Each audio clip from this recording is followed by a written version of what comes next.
Good morning. आज हम नया टॉपिक शुरू कर रहे हैं, फूड प्रिजर्वेशन एंड स्टोरेज, यानी कि खाद्य परिरक्षण एवं संग्रह। तो खाद्य परिरक्षण का मतलब यही होता है कि हमारे पास जो भी भोज्य पदार्थ है हम उसको लंबे समय तक सुरक्षित कैसे रखें। लंबे समय तक उसको संग्रह करने के लिए उसको सुरक्षित रखना पड़ता है। तो भोज्य पदार्थों को लंबे समय तक सुरक्षित रूप से संग्रह करके रखना ही भोजन परिरक्षण कहलाता है। अगर इसकी परिभाषा देखें तो भोज्य पदार्थों के मूल आकार, किस्म और रूप को परिवर्तित करके या अपरिवर्तित किए बिना ही उसके पोषण मूल्य को यथासंभव बनाए रखते हुए बिना विकृति के दीर्घ काल तक सुरक्षित रखने की विधियां एवं तकनीक को खाद्य परिरक्षण कहते हैं। यानी कि भोज्य पदार्थ जो भी हैं हम उनको उनमें कुछ बदलाव लाकर, लेकिन उनके शर्त ये होती है कि उनके जो पोषण मूल्य है, उनकी जो पौष्टिकता है वो नष्ट नहीं होनी चाहिए। उसको बरकरार रखते हुए हम ऐसी तकनीक यूज़ करते हैं जिससे कि हमारा जो भोजन है बिना खराब हुए लंबे समय तक सुरक्षित रह सके, हम इसको स्टोर कर सकें। तो ये कहलाता है भोज्य परिरक्षण। भोज्य परिरक्षण के कुछ सिद्धांत होते हैं। खाद्य परिरक्षण का मुख्य सिद्धांत यही है कि भोजन को लंबे काल तक संरक्षित करके रखना, ताकि उसकी इच्छानुसार, आवश्यकता अनुसार हम उसका उपयोग कर सकें। तो इसके कुछ सिद्धांत हैं। पहला, खाद्य पदार्थों से सूक्ष्म जीवों को नष्ट करना। खाद्य पदार्थ में कुछ सूक्ष्म जीव होते हैं तो उनको डिस्ट्रॉय करना। सूक्ष्म जीवों की वृद्धि एवं क्रियाशीलता का ह्रास करना या उनको रोकना। भोज्य पदार्थों को सूक्ष्म जीवों से दूर रखना। भोज्य पदार्थों में स्वतः होने वाली क्षति को रोकना। भोज्य पदार्थों में उपस्थित एंजाइम्स को निष्क्रिय करना। यांत्रिक तथा भौतिक कारणों से होने वाली क्षति को रोकना है। यानी कि जिस भी कारणों से भोज्य पदार्थ खराब होता है उन सब कारणों को रोकना ही भोजन परिरक्षण का सिद्धांत है। अब भोजन को खराब होने के कुछ कारक हैं कि भोजन किन किन चीज़ों से खराब हो सकता है। तो भोजन के खराब होने का मुख्य कारण हम देखते हैं कि इसमें अगर कीड़े मकोड़े लगे हैं, चूहों पक्षियों द्वारा भी भोजन नष्ट किया जाता है।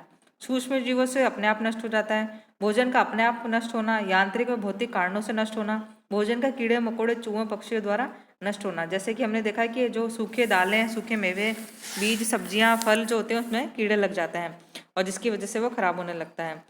सूक्ष्म जीवों की अगर हम बात करें तो सूक्ष्म जीवों के अंदर जीवाणु होते हैं, जैसे साल्मोनेला, बोटुलिज्म, स्टेफिलोकोकाई, क्लोस्ट्रीडियम वेलकार्ड, ये सब जीवाणु समूह हैं जो कि भोजन को खराब करते हैं।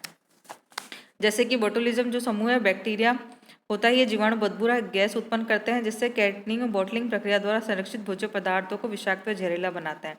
तो ये जो जीवाणु होते हैं, जो बोतल वाले जो फूड प्रोडक्ट होते हैं उसके अंदर अधिकतर उनको खराब करते हैं। स्टेफिलोकाक के जो समूह होते हैं वो मनुष्य के घाव, फोड़े फुंसियों पर मिलते हैं। इनके जीवाणु भोजन में पहुंचकर उन्हें सड़ा देते हैं। कोलिस्ट्रीडियम वेलकाइड, इस प्रकार के जीवाणु जो होते हैं बासी भोजन में उपस्थित होते हैं। ये मिट्टी, हवा, पानी, मनुष्य तथा में उपस्थित रहते हैं और उन्हीं माध्यम से पहुंचकर उन्हें दूषित कर देते हैं। फिर है फंगस। अनाज को बर्बाद करने वाले सूक्ष्म जीवों में फफूंद यानी कि फंगस का सबसे महत्वपूर्ण स्थान है। ये भोज्य पदार्थों को सर्वाधिक नुकसान पहुंचाते हैं। फिर है यीस्ट, खमीर। खमीर केवल शर्करायुक्त भोज्य पदार्थों में ही पाए जाते हैं। खमीरीकरण की क्रिया के द्वारा इस क्रिया द्वारा शर्करा अल्कोहल, कार्बन डाइऑक्साइड, लैक्टिक अम्ल तथा एसिटिक अम्ल में बदल जाती है और भोज्य पदार्थ को सड़ गलकर नष्ट हो जाता है। भोजन का अपने आप नष्ट होना। भोज्य पदार्थों में उपस्थित एंजाइम की कई बार भोज्य पदार्थ खराब हो जाते हैं। जैसे कि फलों और सब्जियों में उपस्थित एंजाइम इन्हें सड़ा डालते हैं। फलों को पकाने में एंजाइम निरंतर सक्रिय रहता है। जब फल पक जाते हैं तो भी एंजाइम की सक्रियता बनी रहती है और बहुत अधिक पक जाने के बाद ये सड़कर नष्ट हो जाते हैं।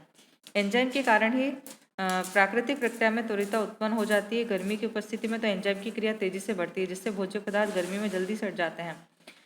फिर है यांत्रिक तथा भौतिक कारणों के द्वारा। कुछ भोज्य पदार्थों का नाश यांत्रिक एवं भौतिक कारणों से भी होता है। जैसे कि जब भोज्य पदार्थों को सही ढंग से पैक नहीं किया जाता तो वह नष्ट हो जाता है। इसी तरह कई तरह के फ्रूट, सब्जियां जो होती है जैसे कि अंगूर, टमाटर आदि का संग्रह करते समय यदि इन्हें सबसे नीचे दबा के रख दिया जाता है तो ये फूट कर बर्बाद हो जाते हैं तथा फल व सब्जियों का उचित ढंग से संरक्षण भी आवश्यक है। तो ये कुछ ऐसे कारण हैं जो कि भोज्य पदार्थों को नष्ट करते हैं। नेक्स्ट वीडियो में हम देखेंगे कि खाद्य परिरक्षण की आवश्यकता क्यों पड़ती है। तो खाद्य परिरक्षण की आवश्यकता के लिए कि इसको करने का कारण ये है कि सबसे पहला तो है कि उनको लंबे समय तक भोज्य पदार्थ उपलब्ध कराना। यानी कि जो फसल वर्ष में एक बार होती है तो हम कहते हैं उनको सुखा कर रख लेते हैं, तो भविष्य में जब उनका सीजन नहीं होता है तब भी हम उसको काम में ले सकते हैं। पोषक मूल्य में बढ़ोतरी करना। कुछ ऐसे टेक्निक है जिसकी वजह से हम भोज्य पदार्थों के पोषक मूल्यों को बढ़ा देते हैं। जैसे कि हरे पत्तेदार जो सब्जियां होती है उनको सुखा कर रख लेते हैं फिर है ना जब उनका सीजन नहीं है तब हम उनको मिक्स करके, जैसे कि मेथी अगर हम सुखा लेते हैं तो मेथी आलू की सब्जी बनाना या मेथी के पराठे बनाना, तो मेथी जो होती है वो सर्दियों में मिलती है, लेकिन अगर हम उसको सुखा कर स्टोर कर लेते हैं तो वर्ष भर हम उसका उपयोग कर सकते हैं। दैनिक आहार में विविधता लाना, अगर हमारे पास सूखी सब्जियां होती है जो हम सुखा के रखते हैं तो हमारी जब इच्छा हो तो हम इसको बना के रख लेते हैं, जैसे कि फूल गोभी, सेम, कटहल, मेथी, ये सब्जियां जो वर्ष भर उपलब्ध नहीं हो पाती इन्हें संरक्षित करके रख लिया जाता है, और जब इनका सीजन नहीं होता है तब भी हम इसको बनाकर भोजन में विविधता ला सकते हैं। भोज्य पदार्थों को नष्ट होने से बचाना, अब अगर हम भोजन को जो भी भोज्य पदार्थ है इनको सुखा कर रख लेते हैं, जैसे कि गोभी, मटर, सेम, गाजर, मेथी आदि बहुतायत से मिलते हैं, जैसे कि अगर हम उनको सुखा के रख लेते हैं, उनके अचार वगैरह बना लेते हैं तो ये भी इनको लंबे समय तक सुरक्षित रखा जा सकता है। आर्थिक बचत करना, परिरक्षित जो भोजन होता है उससे पैसे की बचत भी हो जाती है, क्योंकि बरसात के मौसम में सब्जियां फल महंगे हो जाते हैं तो उनका उपयोग सब्जी खरीदने की आवश्यकता नहीं, इसलिए इनकी बचत करने के लिए जैसे आपने देखा होगा घर के अंदर लोग पापड़, मंगूड़ी, अचार, चटनी, पकौड़ी आदि बना के रखते हैं तो उनका उपयोग हम कर सकते हैं। पोषण स्तर में भी सुधार लाना, अब जैसे पोषाहार के निर्माण में परिरक्षित भोज्य पदार्थों का बहुत ही उपयोग किया जाता है, जैसे कि आपने देखा होगा दूध का पाउडर, मछली का पाउडर, अंडे का पाउडर, सूखे मांस का कीमा, भुना चना, मूंगफली आदि का उपयोग किया जा सकता है और पोषण स्तर में इनसे सुधार भी लाया जा सकता है।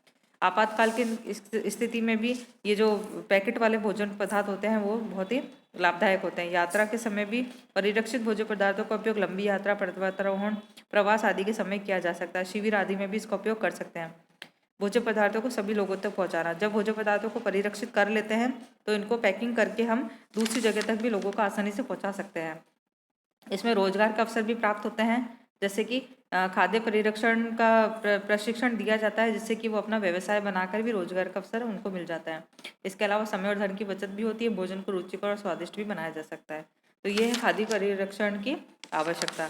अगले वीडियो में हम देखेंगे कि खाद्य परिरक्षण की विधियाँ कौन कौन सी है। Thank you.